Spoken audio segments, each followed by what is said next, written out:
प्रिय बच्चों, online classes में सभी छात्रों का स्वागत है।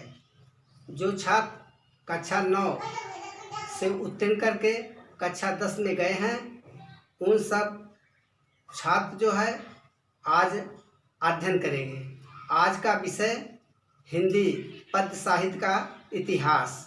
हिंदी पद्य साहित्य के इतिहास के बारे में आचार्य रामचंद्र शुक्ल द्वारा सन 1929 ईस्वी में हिंदी साहित्य का इतिहास नामक ग्रंथ में किए गए काल विभाजन को ही अब तक सर्वाधिक प्रमाणिक और तार्किक माना जाता है। इतिहास ग्रंथ मूलतः नागरिक प्रचारणी सभा द्वारा प्रकाशित हिंदी शब्द सागर की भूमिका के रूप में लिखा गया था। इन्होंने संपूर्ण हिंदी साहित्य को निम्नलिखित 4 भागों में विभक्त किया गया है। पहला है आदिकाल।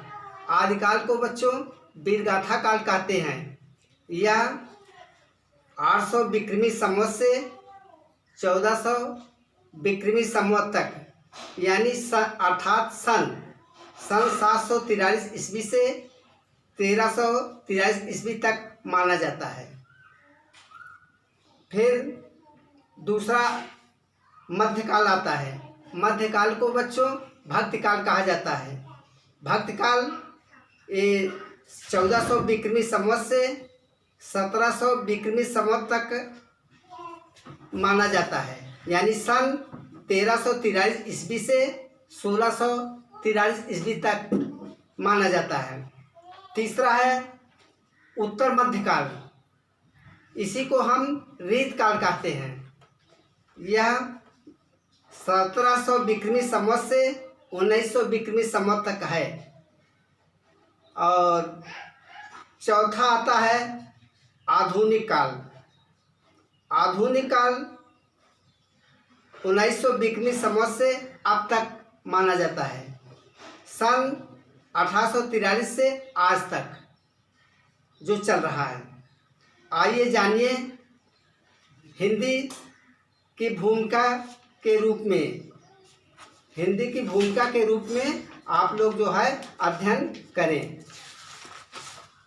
अच्छा, हिंदी की विकास यात्रा 1929 ईस्वी में हिंदी साहित्य का इतिहास आचार्य शुक्ल द्वारा समय सीमा के अंतर्गत 57 वर्ष आगे है। इसलिए संवत में 57 वर्ष घटाने से ही ईस्वी की प्राप्ति होती है, तथा ईस्वी में 57 वर्ष जोड़ने पर संवत की प्राप्ति होती है। और इसको याद करने के लिए बच्चों सरल ढंग से हम बता रहे हैं।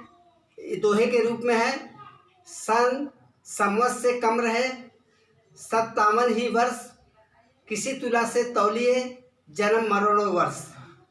बच्चों आइए देखें आदिकाल का नामकरण कैसे हुआ।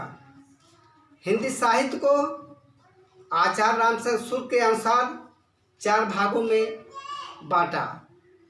उन कालों का नामकरण है आदिकाल। आदिकाल को जो है हजारी प्रसाद द्विवेदी ने नाम रखा है। दूसरा जो है आदिकाल को चारण काल कहते हैं, और जो रामकुमार वर्मा द्वारा लिखा है। आदिकाल को बीजक काल भी माना है। ये महावीर प्रसाद द्विवेदी जी ने माना है। फिर उसके बाद चौथा है सिद्ध सामंत काल। राहुल संकृत्यान ने इसको माना है। और 5वां वीरकाल विश्वनाथ प्रसाद मिश्र ने इसको माना है। बच्चों आदिकाल को वीरगाथा काल में सर्वाधिक प्रसिद्धि और लोकप्रिय काव्य, जिसे हम कहते हैं आल्यखंड, यह परमाल रासो द्वारा रचित है। जगनिक नामक कवि द्वारा रचित इस काव्य में इन्होंने दो प्रसिद्ध वीर आल्ह और उदय सिंह के वीर चरित्रों का वर्णन किया है। विद्यापति इसी काल के कवि हैं। इनकी रचना का नाम विद्यापति की पदावली है। यह मसनवी शैली में लिखी गई है।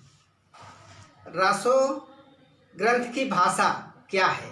रासो ग्रंथ की भाषा डिंगल और पिंगल दो रूप है। डिंगल जो है, पहला डिंगल, यह भाषा राजस्थानी और पंजाबी भाषा का सम्मिश्रण है, दोनों का मेल है। पश्चिमी राजस्थानी का साहित्यिक रूप है। दूसरा पिंगल भाषा, यह भाषा अपभ्रंश और ब्रज भाषा का मेल है, जो पूर्वी राजस्थानी का साहित्यिक रूप है। अब आदिकाल की रचनाकार इसके कौन हैं, इसके बारे में आप समझें। देखिए, रचना और रचनाएं और काव्य रूप किसका किसका है। तो पहला है खुमाण रासो दलपत विजय। रचनाएं जो है दलपत विजय है। ये जो है प्रबंध काव्य लिखे हैं। दूसरा है पृथ्वीराज रासो और लिखे चंद्रबरदाई, प्रबंध काव्य है। तीसरा है हमीर रासो सारंगधर, ये जो है वीर गीत के रूप में है। पांचवा है विजय परमाल रासो, जगनिक है और वीर गीत में ये भी है। फिर उसके बाद बीसल देव रासो है, नरपत नाल है और ये भी वीर गीत है। उसके बाद सातवां जयचंद्र